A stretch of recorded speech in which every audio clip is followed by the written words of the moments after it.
Bonjour à tous, très heureux de vous retrouver dans le cadre de notre émission quotidienne Comment bien commencer la journée, 5 minutes de méditation autour de la parole de Dieu. Pour cette matinale, je vous propose de poursuivre avec moi dans le livre de Jacques au chapitre 2, les versets 1 à 13.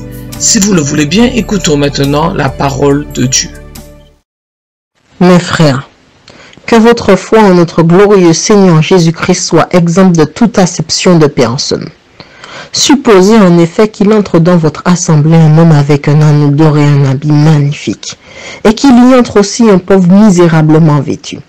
Si, tournant vos regards vers celui qui porte l'habit magnifique, vous lui dites « Toi, assieds-toi ici à cette place d'honneur. » Et si vous dites au pauvre « Toi, tiens-toi là debout. » Ou bien « Assieds-toi au-dessous de mon marchepied. » Ne faites-vous pas en vous-même une distinction et ne jugez-vous pas sous l'inspiration de pensées mauvaises?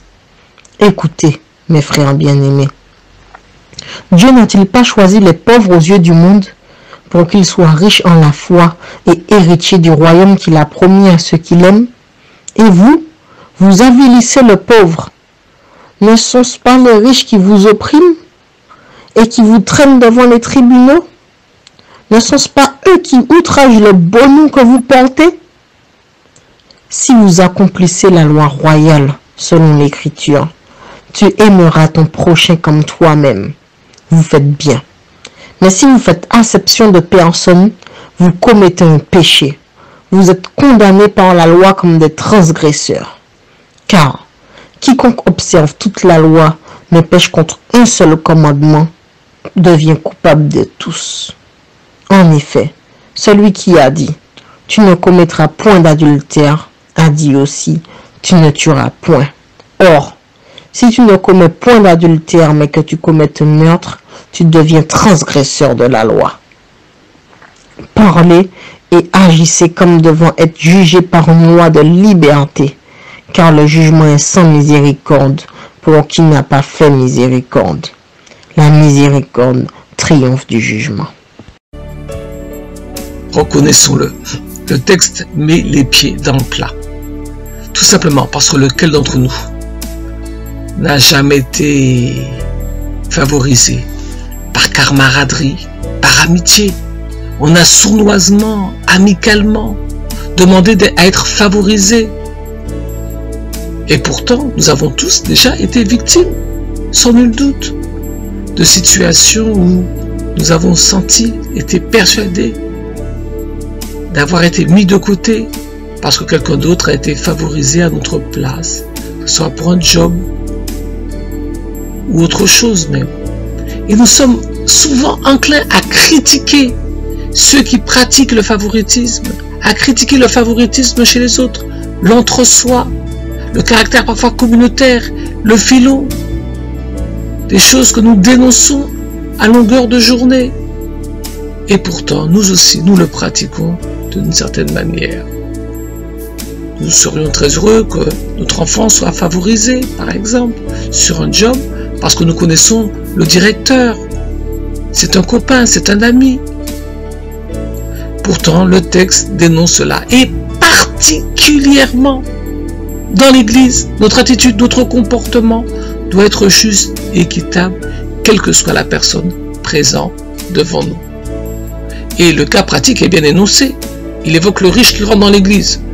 Cela me rappelle toujours cette chose ou cette histoire amusante. Je me rappelle, il y avait un monsieur dans mon immeuble, il ne me disait jamais bonjour. J'étais jeune, peut-être un peu négligent dans ma tenue, qu'importe.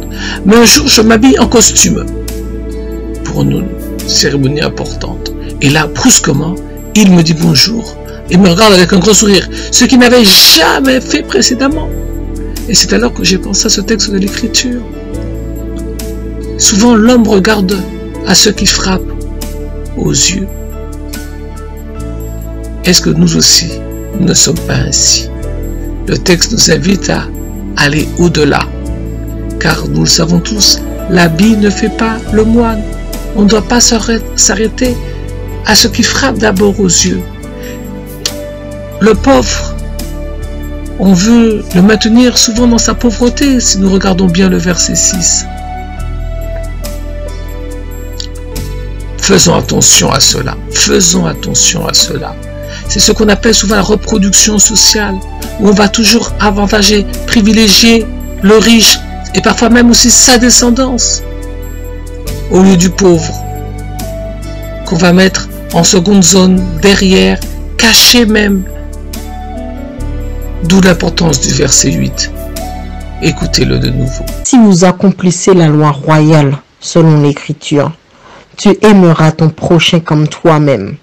Vous faites bien. Oui, nous sommes invités à aimer notre prochain comme nous-mêmes.